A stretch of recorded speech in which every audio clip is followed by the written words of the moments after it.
Hi friends, welcome back to my channel Queen's Kaivannam Tamil. இன்னைக்கு நம்ம என்ன recipe பண்ண போறோம்னு பாத்தீங்க அப்படினா non-veg lunch menu மாதிரி தான் பண்ண போறோம்.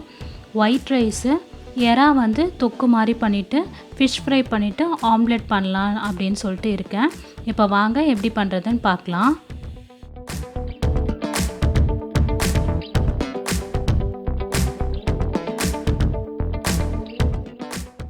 இன்றைக்கி எங்கள் வீட்டில் ஒருத்தருக்கு தான் வந்து நான்வெஜ் செய்கிறேன். அதனால் கம்மியான குவான்டிட்டி தான் வச்சுருக்கேன்.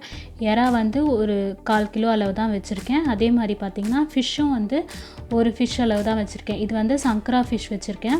இதை வந்து ஃப்ரை பண்ணுறதுக்காக வச்சுருக்கேன். ஃபிஷ் ஃப்ரை பண்ணுறதுக்கு வந்து மசாலாலாம் இந்த பிளேட்டில் போட்டு வச்சுருக்கேன். கொஞ்சமாக மிளகாய்த்தூள், தனியாத்தூள், கொஞ்சம் இது ஒரே ஒரு மீன் தான் அப்படின்றதுனால எல்லாமே கொஞ்சம் தான் போட்டிருக்கேன். மிளகு, சீரகம், அதுக்கப்புறம் பார்த்திங்கன்னா சோம்புத்தூள், அதுக்கப்புறம் இது வந்து நல்லா மொறுன்னு வரதுக்காக கொஞ்சமாக கார்ன்ஃப்ளவர் மாவு சேர்த்துருக்கேன்.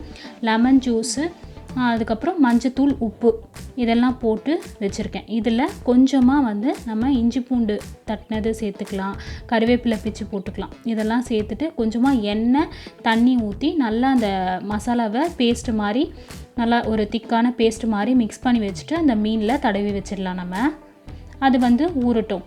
அதுக்குள்ளே நம்ம வந்து எறா தொக்கு அதெல்லாம் வந்து பண்ணிக்கலாம். நம்ம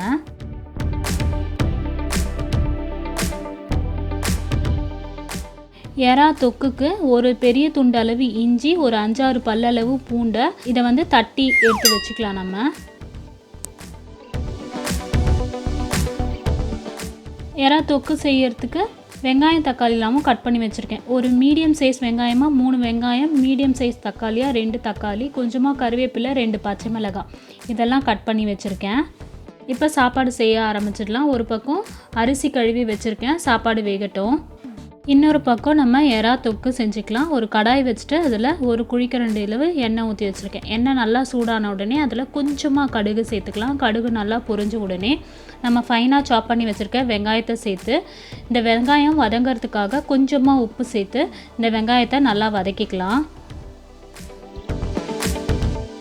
வெங்காயம் லைட்டாக வதங்கி வந்துட்டுருக்கு. இந்த ஸ்டேஜில் கருவேப்பிலை, 2 பச்சை மிளகாய் கீனி வச்சுருக்கோம் இல்லையா, அதையும் சேர்த்து நல்லா வதக்கிக்கலாம்.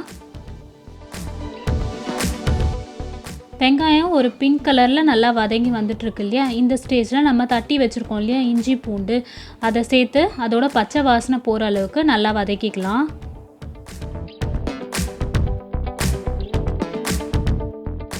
அடுத்ததாக நம்ம இதில் தக்காளி சேர்த்துக்கலாம். தக்காளி சேர்த்துட்டு இந்த தொக்குக்கு தேவையான அளவு உப்பும் சேர்த்துட்டு மூடி வச்சிடலாம். தக்காளி வந்து நல்லா மூடி வச்சோம் அப்படின்னா நல்லா அந்த தக்காளி வெந்து மசிஞ்சு வரும். அதுக்காக மூடி வச்சு வதக்கிக்கலாம். நம்ம இப்போ ஓப்பன் பண்ணி கலந்து விடலாம். தக்காளியை நல்லா மசிச்சு விட்ட மாதிரி கலந்து விட்டுக்கலாம். இன்னும் கொஞ்சம் அது நல்லா வதங்கணும். திருப்பியும் மூடி வச்சுக்கலாம்.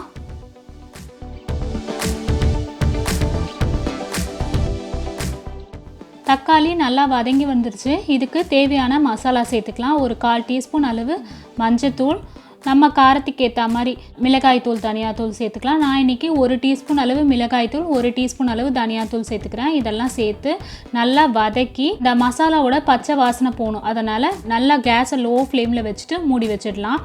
கொஞ்சம் அந்த மசாலா வந்து எண்ணெயிலேயே வதங்கி வரட்டும். இந்த மசாலாலாம் வதங்கி இருக்கு இல்லையா, இந்த ஸ்டேஜில் ஒரு 1/2 டம்ளர் அளவு தண்ணி ஊற்றி நல்லா மிக்ஸ் பண்ணிவிட்டு திருப்பி மூடி வச்சிடலாம். அந்த தக்காளி, வெங்காயம், மசாலா இது எல்லாமே ஒன்றா சேர்ந்து மசிஞ்சு வரணும்.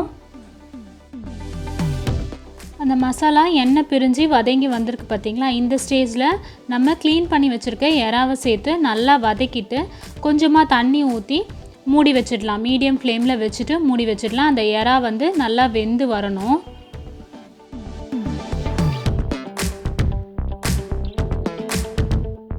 நடுவில் ஓப்பன் பண்ணி மிக்ஸ் பண்ணி விடலாம். மிக்ஸ் பண்ணி விட்டுட்டு இதில் ஒரு 1/2 டீஸ்பூன் அளவு கரம் மசாலா தூள் சேர்த்துட்டு நல்லா மிக்ஸ் பண்ணிக்கலாம். இன்னும் ஒரு 5 நிமிஷம் இருக்கட்டும். அது எண்ணெய் பிரிஞ்சு அந்த தொக்கு வந்து ரெடியாகி வரணும். இப்போ பார்த்திங்கன்னா நல்லா செமி கிரேவியாக எறா தொக்கு வந்து ரெடி ஆகிடுச்சு. எண்ணெய் பிரிஞ்சும் வந்துருச்சு. இந்த ஸ்டேஜில் நல்லா மிக்ஸ் பண்ணிவிட்டு கொஞ்சமாக கருவேப்பிலை, கொத்தமல்லி தூவிட்டு கேஸ் ஆஃப் பண்ணிக்கலாம். நம்ம அடுத்ததாக ஃபிஷ் ஃப்ரை பண்ணிக்கலாம். அதுக்கு ஒரு தவா வச்சுட்டு எண்ணெய் ஊற்றி வச்சுருக்கேன். எண்ணெய் சூடான உடனே இந்த ஃபிஷ் அதில் வச்சுட்டு லோ ஃப்ளேமில் வச்சுட்டு நல்லா 2 பக்கமும் மொறுமொறுன்னு நல்லா செவந்து வர அளவுக்கு ஃப்ரை பண்ணி எடுத்துக்கலாம். அந்த மீனில் இருக்க மசாலாலாம் பச்சை வாசனை போகிற அளவுக்கு நல்லா லோ ஃப்ளேமில் வச்சு வறுத்து எடுத்துக்கலாம்.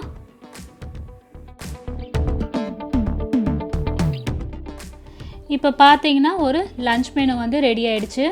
ஒயிட் ரைஸு, எறா தொக்கு, ஃபிஷ் ஃப்ரையு, ஆம்லெட் மட்டும் போட்டிருக்கேன். இதே மாதிரி நீங்கள் ட்ரை பண்ணி பாருங்கள். ட்ரை பண்ணிவிட்டு எங்களுக்கு கமெண்ட் பண்ணுங்கள். இந்த வீடியோ உங்களுக்கு பிடிச்சிருக்கு, யூஸ்ஃபுல்லாக இருந்துச்சு அப்படின்னா இந்த வீடியோக்கு ஒரு லைக் பண்ணுங்கள், உங்கள் ஃப்ரெண்ட்ஸ் கூட ஷேர் பண்ணுங்கள். இப்போ தான் எங்கள் சேனலை புதுசாக பார்க்குறீங்க அப்படின்னா கீழே இருக்க சப்ஸ்கிரைப் பட்டன் ப்ரெஸ் பண்ணிவிட்டு பக்கத்தில் இருக்க பெல் பட்டன் ப்ரெஸ் பண்ணிக்கோங்க. அப்போ தான் நாங்கள் ரெகுலராக போடுற வீடியோஸ் உங்களுக்கு நோட்டிஃபிகேஷனாக கிடைக்கும். தேங்க்யூ. பாய் பாய்.